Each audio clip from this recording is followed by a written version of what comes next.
been a brave new world at this U.S. Open for all parties involved as everyone adjusts to life in the sports world with a global pandemic as the backdrop. It has had some complications, but most people agree that it beats the alternative, which is no tennis at all. With that, we say good morning to our good friend Chris Clarey of the New York Times, who's been writing about this sport and others for the past 3 decades. Chris, good to see you. I'm curious for your take on the protocols that the USTA has put in place to make this U.S. Open possible as we are now a couple weeks into the bubble experience. I'd like it better if it weren't a work in progress still, Brent. It's been tough because the goalposts seem to keep shifting. I think it's been very hard on the players psychologically. They've been having a sense of every day things could be different when they arrive at the center, and that's not what the USTA wanted. And I do feel for them in some ways because some of this is beyond their control. But I do feel in the last week things have been tough because of these issues with the players who are call them the Benoit Pair 7, if you will, or the Benoit Pair 11.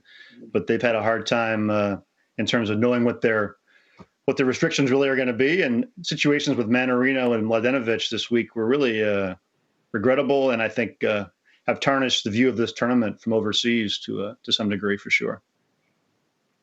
Chris, this is always a balancing act, the tennis versus the extra tennis, but this especially, that's not your usual position during a major in front of a bookshelf at home. How are you balancing the tennis with just sort of the lay of the land with such a strange event? Just personally, John, I'm not at the tournament because of I made the choice with my family and the fact we had no access to the players and to the entourages that it just wasn't worth it for me this year. It's very strange to be at a distance like this.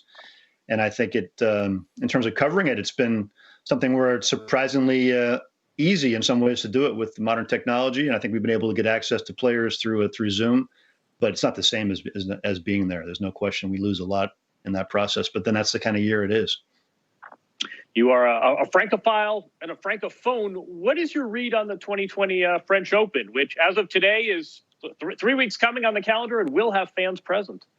Yeah, they're taking copious notes, I'm sure, John. Longhand on all that's happening here. Yellow pad. And I feel like the situation is very much in flux over there as well.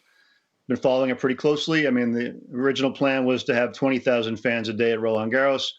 They have made a lot of government edicts in the last month about 5,000 being the max, and possibility of going to none if there's a more of a spike or an issue with the numbers in France, which have not been good lately.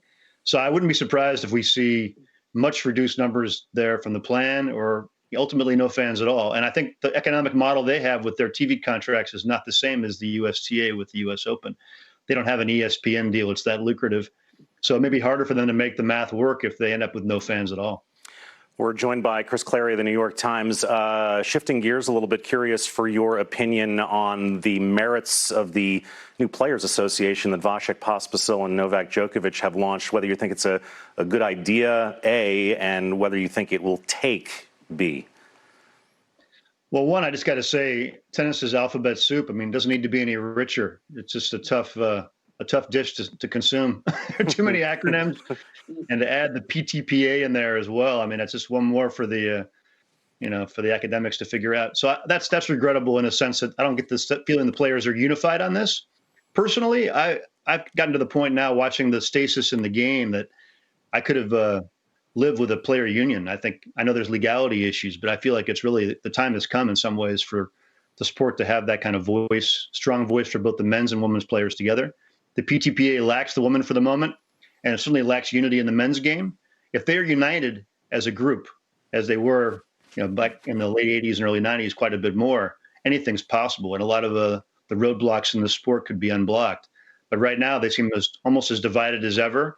You've got the ATP wanting to survive with Gaudenzi new in place. Roger and Rafa are obviously not on board with this. A lot of the top players are not. And so you end up with more and more division in the game instead of what the game needs most, which is unity. How about some tennis talk? I want your take on Serena Williams. You've covered her for her entire career. She's obviously on the threshold of this 24th major. What is your take on her, and specifically her ability to just turn things around? We saw her last match in the non-Cincinnati event. That is unrecognizable from the player who won her first 3 matches here. What's your take on Serena at this event and more generically? John, I think you put your finger on the key thing there, and that is I've never seen a tennis player, maybe even an athlete, who's able to sort of change their attitude and their effectiveness so quickly. And I watched that match just like many of us did against Sakari. It looked like she was despondent on court. It kind of lost the will to fight, which was so unusual. And yet, it hasn't been perfect here at the U.S. Open, but it's been a very different type of player and performance very quickly. She has this chip inside. I think she's able to access and adjust that just other athletes cannot. Her baseline of tennis inside of her is so high. When the serve is clicking, I know they've worked a lot on that in the last few months in the off season, trying to get the technique back where they wanted it. When that's working, that's a huge weapon. But frankly, I don't think you can predict what's going to happen with her, because there are moments in matches when she looks, frankly, not very good at all. Early in the match against Sloane, looked sluggish, seemed to be slow to the corners, unable to make effective shots on the run. And then suddenly, boom, she's able to do that. And I just don't know what to think of the upside. I do know that her draw here is very favorable. There are hardly any players that have, great results recently or have great Grand Slam success down in her corner of the draw. There are some great champions still left, a bunch of multiple Grand Slam winners, people like Kerber and Kvitova, Azarenka. But she certainly has an opportunity here. And the odds I don't think are still in her favor entirely, but she certainly is in the group there that has a chance. It'll be a rematch for Serena against Sakari from last week coming up next. Chris, thanks very much for taking the time with us. Always great to chat with you. Please stay safe, and we'll see you in Paris. Great to see you guys. Thanks. Chris Clarey of the New York Times.